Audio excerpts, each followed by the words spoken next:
He was packing fast food in the store. However, his daughter outside was targeted by a thug. The thug shot her dead on the spot. The sound of the gunshot caught his attention, but the thug fired another shot. By the time he rushed out, he could only see his daughter lying on the ground. He ran frantically toward her. He tackled the killer who had murdered his daughter. Strangely, his accomplices not only did nothing, but even started the car and drove away. Lincoln ripped the mask off the killer's face. He was kicked away by the thug. Fortunately, the thug didn't get far. He was caught by patrolling police just in time. He was deeply saddened as he held his daughter's lifeless body.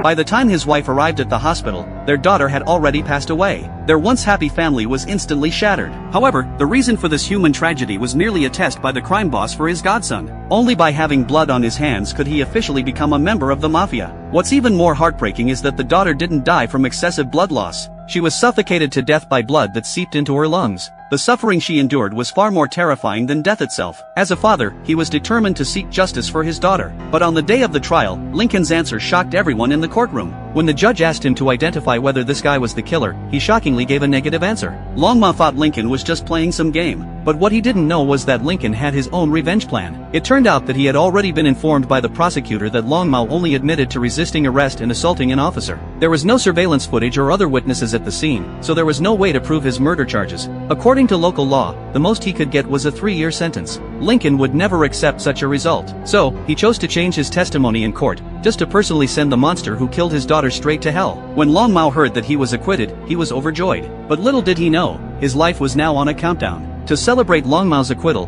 his older brother came specially to welcome him. This half-brother of his truly made him feel proud. Even his father was there in person, praising his son for staying calm in the face of danger.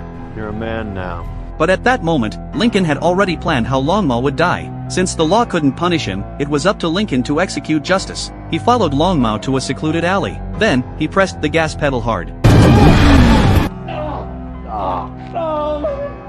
Seeing this guy still daring to insult him, Lincoln acted very considerate. He wanted to see if his mouth was tougher or if the stick in his hand was tougher.